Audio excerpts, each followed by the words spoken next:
Kaya ng trabaho ko ngayon. Di siya nakakainip kasi palagi ako may ginagawa. Tapos, ang bait pa ni Sir Noel tsaka ni Angelo sa akin. Pati yung mga tao sa shoot, magkasundo kami. Buti naman. Eh si Cleo lang naman yung malaking bad vibes dun eh. Ang ganda-gandang babae, ang pangit-pangit na ugali, di ba? Sa una lang yon. Kanina nga nakipagkwentuhan siya sa akin. Bahimala. Lagi mabait sa'yo yung bruha?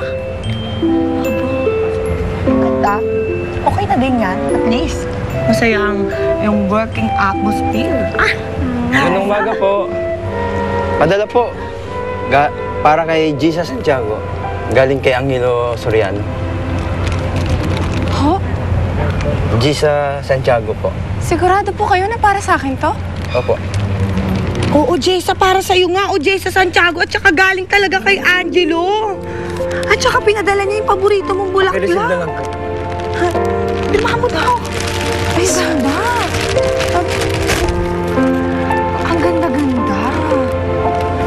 Gusto na ka ni Angelo ng bulaklak. Salamat po, kuya. Thank you. Ay, naku, Jessa, alam mo ba? Alam mo ba ibig sabihin nito? Pag pinadala ng lalaki ang babae ng pink na roses, ang ibig sabihin nun, gusto ka niya makilala pa at saka interesado siya sa'yo. Naku, Jess, are you all ready? Nakakamatay naman sa inggit yan. Totoo ba to? Teka na lang, kahit isang Ang ganda! Ang ganda nga. Ang bango-bango. Paborito ko pa. Jessa! Kaninong ribulto mo naman ninakaw yung bulaklak na yan, ha? Uy, wag mo lalapit sa mukha mo. Baka malanta. Oh. Yeah. Maganda ang bulaklak. Pinadala po sa akin to. Oh? Talaga? Joke ka naman. Look, may bulaklak. Sino naman nabigay niya sa'yo? Chokoy, kapre. Sus, Jessa. Alam mo, kung wala kang makitang salamin, kapain mo lang yung mukha mo, malalaman mong hindi naman hugis ng tao yan, no? Nakakalimutan mo bang pangit ka, ha? Grabe naman po kayo magsalita, Aling Esme. Talaga naman po para kay Jessa yung mga bulaklak na yan. Ayan nga po, nakasulat po, Jessa Santiago. Tsaka po galing po talaga yan kay Angelo Soriano. Sumabat pa to? Bakit ka naman bibigyan ng bulaklak ni Angelo? Oh, naku, baka naman sa iba talaga yan. Ha? Yung pinagnasahan mo lang, inangkin mo. Hindi po. Sa akin po talaga pinadala to. Tigilan mo na yung pag-iilusyon mo, Jessa. Isaksak mo dyan sa kokote mo at itaga mo dyan sa mukha mo na walang magkakagusto sa'yo. Lalong-lalo si Angelo. Kasi mukha kang halimaw. Mukha kang lamang lupa. Kaya hindi bagay sa'yo yan. Ay!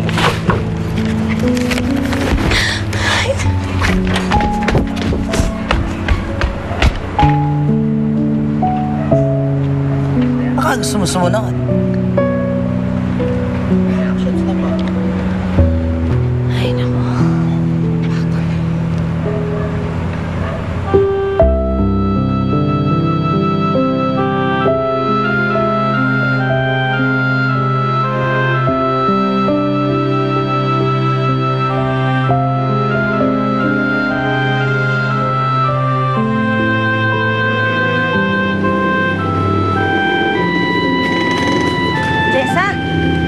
Jessa, oh.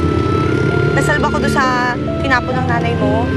Eh, yung iba kasi, sira na eh. Kaya hindi ko na kinuha. Eh, naisip ko, sayang naman kasi galing ko kay Angelo, di ba? Hindi mo na dapat kinuha to. Hindi naman talaga bagay sa akin na binibigyan ng bulaklak.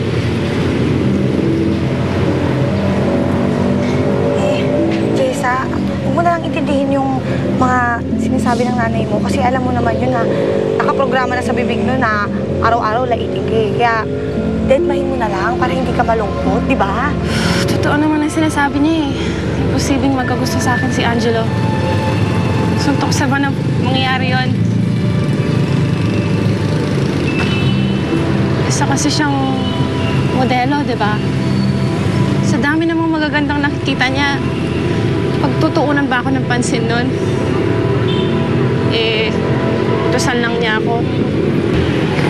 Napakapangit na utusan.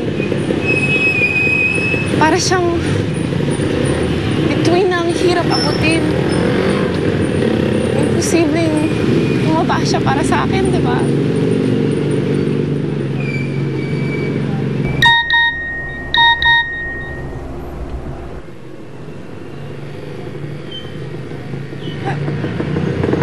Si Angelo nag-text sa akin. Sabi, patingin. Patingin.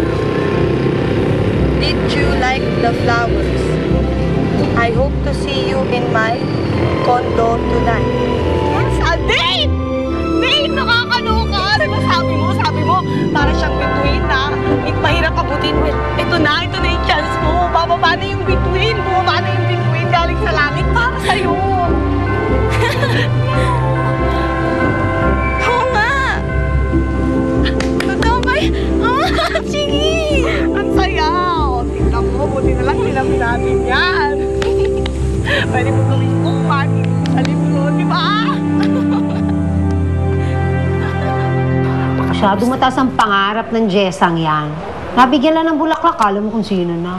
Ay, kung talaga naman si Angelo nagbigay ng bulaklak na yon, di nagsasabi ng totoo sa atin si Jessa. Oh, Hindi ka napagkamalang puntod yung babae yung kaya binigyan ng bulaklak. sobra ka naman. Sobra ka makalait. Parang tinapakan mo na sa mukha yung tao. Sus! Para naman hindi ka nalalait. Naku, Che! guilty ka rin, ano? Oo. Alam mo, kailangan niya sa Jessang yan, pinabababa sa lupa. Pantakin mo, isipin niyang magkakagusto sa kanya si Angelo. Oh my gosh. Naman, hindi ba naman pwedeng mahalin ni Angelo si Jessa? Oo, mabait naman yung pangit na yun, ha? Di ba? Ma, nagda-drugs ka ba, ha? At ba, pati ko nagdadrugs na Ma, yun. ano ba? Hindi maaatim ni Angelo yung pagbumuka ni Jessa, ha? Naku, ano ka ba kamamaya? Ikaw matay pa niya yun. Abay, mababawasan ng gwapo sa mundo. Sayang. Sa bagay, you have a point. Sayang. Pero alam mo, hindi bumabalik pa si Jessa. Baka mamaya nagmumukmuk kung saan-saan tabi dyan. Alam ko. O nga, Jessa? Wala ko dyan. Jessa! Jessa! Asaan na ba yung babaeng yun?